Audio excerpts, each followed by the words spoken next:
In problem 13.51, we have a steel beam that's supported by a cable. It has mass M and length L.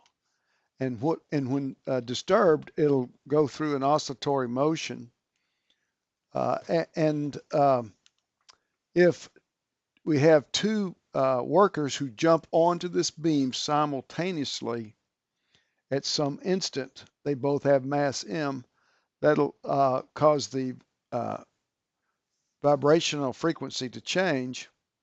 And the question is, based on the information given, what is the mass of the beam? Now, what's given is the mass of the two workers.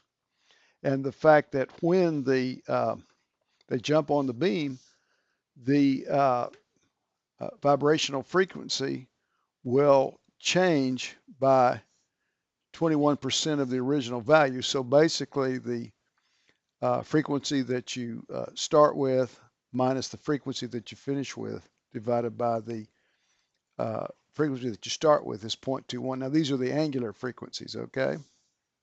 So we're looking for the mass.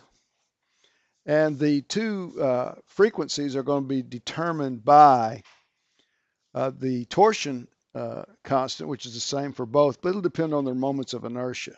Okay, so the frequency of the at the beginning is the torsion constant divided by the moment of inertia of the beam, and then afterwards, when we finish, the vibrational frequency would be the torsional constant divided by the moment of inertia of the beam plus the moment of inertia of the two men.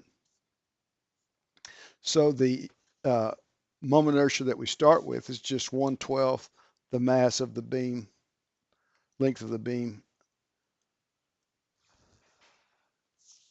squared. And the moment of inertia that you'll finish with will be that plus 2 times the moment of inertia of each man, which is their mass, times their distance from the axis of rotation squared. Now, if we solve for the ratio of the final and initial frequencies, then we can just divide omega s into both of those. We get that 1 minus the ratio of the frequencies is 0.21. So you can solve for the ratio of the frequencies, and that's 0.79. When we take the ratio of this value to this value right here, actually it's omega f divided by omega s right here. Okay, that ratio gives you that the square root of the moment of inertia that you start with divided by the moment of inertia that you start with.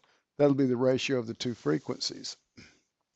Now, when you go ahead and put in the value of the starting and final moments of inertia, and you have the ratio of the frequencies is 0.79, you can set this equal to 0.79 and solve for the mass of the beam right here. And I'll leave you to actually do the algebra, but if you use this value and this expression and this value right here, this expression and this value should be able to find the mass of the beam.